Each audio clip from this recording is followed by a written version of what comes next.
I'm David Clymer from the Tennessean, joined by Jeff Lockridge, Vanderbilt beat writer. Jeff, pretty interesting developments today in the Vanderbilt football matter. Indeed, Vanderbilt did decide to go ahead and release the four names of the players dismissed amid a sex crimes investigation. Of course, the dismissal is linked to the violation of team rules. Three redshirt freshmen, a JUCO transfer. That's tight end Brandon Vandenberg, and the three redshirt freshmen, Corey Beatty, Tip McKenzie, and Brandon Banks. Four players that have never played a down for Vanderbilt. So I guess there's some significance there in terms of how much that impacts Vanderbilt when it comes to on-the-field performance this fall and going forward to a certain extent.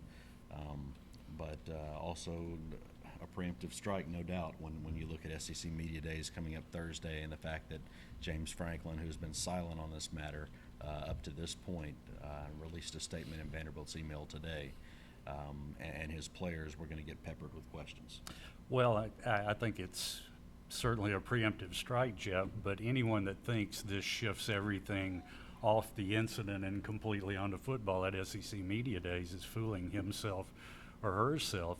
This did get the names out there. I find the timing interesting there, although in Vanderbilt's statement, the point was made that the media guide will be released at Hoover at SEC Media Days. And I guess process of elimination, we would know the identities of these four.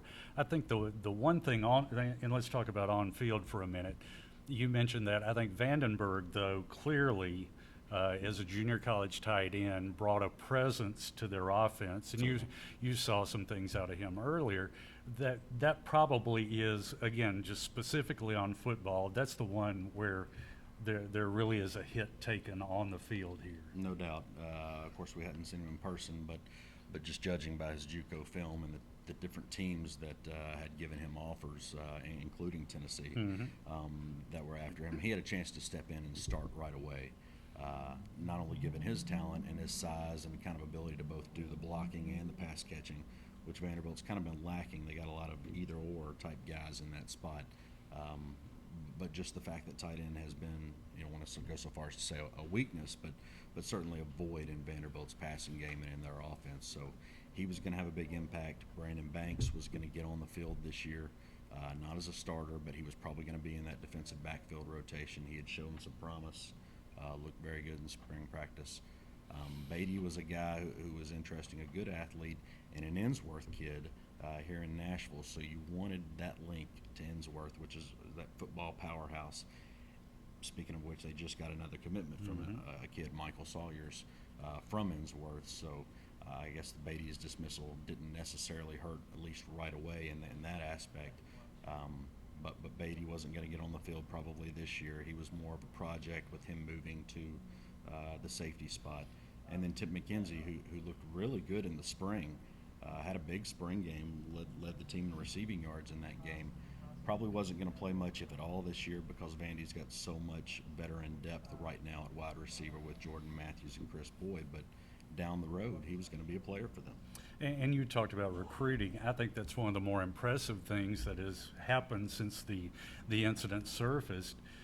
James Franklin and his staff have continued to get public verbal commitments. Sure. And maybe not the flood that some schools are, but they continue to come in. I think what that tells us is the Vanderbilt coaching staff has been able to allay concerns about the alleged incident on campus, that there is some problem there. I think the fact that these several young men have come forward and committed since this story surfaced speaks well for Vanderbilt in the recruiting process. You keep hands on that.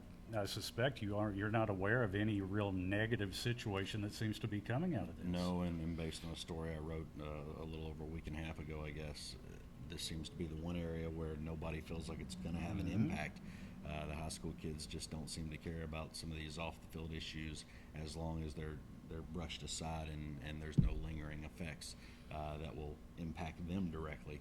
And just to go back and touch on that, 4 recruits in the last 5 days, I believe, have committed. That bumped the number up to 14 commitments for the class of 2014 now.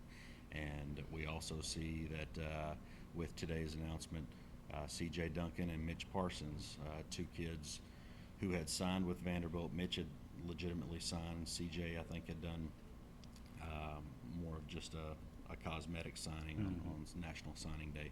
Both those guys were gray shirt candidates. They are now officially added to Vanderbilt's roster, so that's where a couple of those scholarships are going. Vandy's media guide that will be handed out down in Hoover, Alabama this week will still have those 4 dismissed players in them, but at the same time they have gone ahead, updated it online, and made everybody aware that even though you're going to see these 4 guys in the media guide, this is now where we stand. And let's clarify something, and this is purely housekeeping at the Tennessean, but I think there's some misinformation out there. I know you've been asked about it numerous times. I have too. We had the 4 names of the players dismissed quite a few days ago.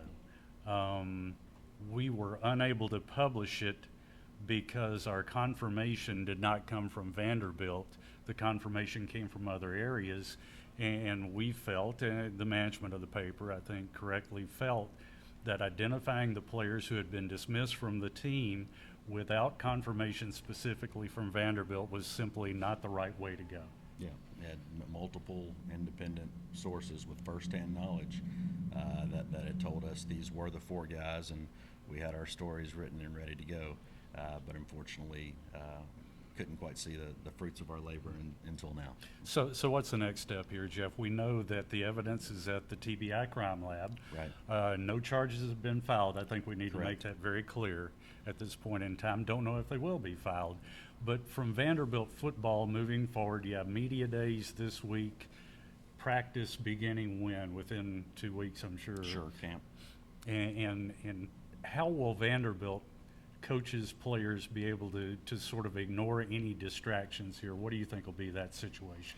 Well, once they get through SEC Media Days, which will still be a distraction because when you got 1,200 media members showing up at the Winfrey Hotel, you're not going to get away with just brushing it under the rug and saying, hey, these are the 4 names.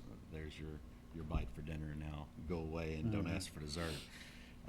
So they're still going to get peppered with those questions, what it means to Vanderbilt football, how this incident is a black eye on the program, that sort of thing. Once they get past that and you get into camp, like we noted, Vandenberg was really going to be the only impact guy in the lineup this year, and he really hadn't become part of the team yet. So I don't think it impacts them greatly once practice starts. I think from that point on, they'll be able to get in game mode and start focusing on Ole Miss.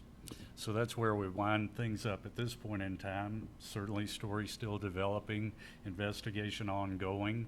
You and I will head to SEC Media Days here shortly and get on with reporting from Hoover. Yep, I'm waiting to see if charges come down the road or if this story has a nice bow we can put on it anytime soon, or we could be covering this for quite a while. For the Tennessean, Jeff Lockridge, David Clymer, thanks for joining us. Thank you.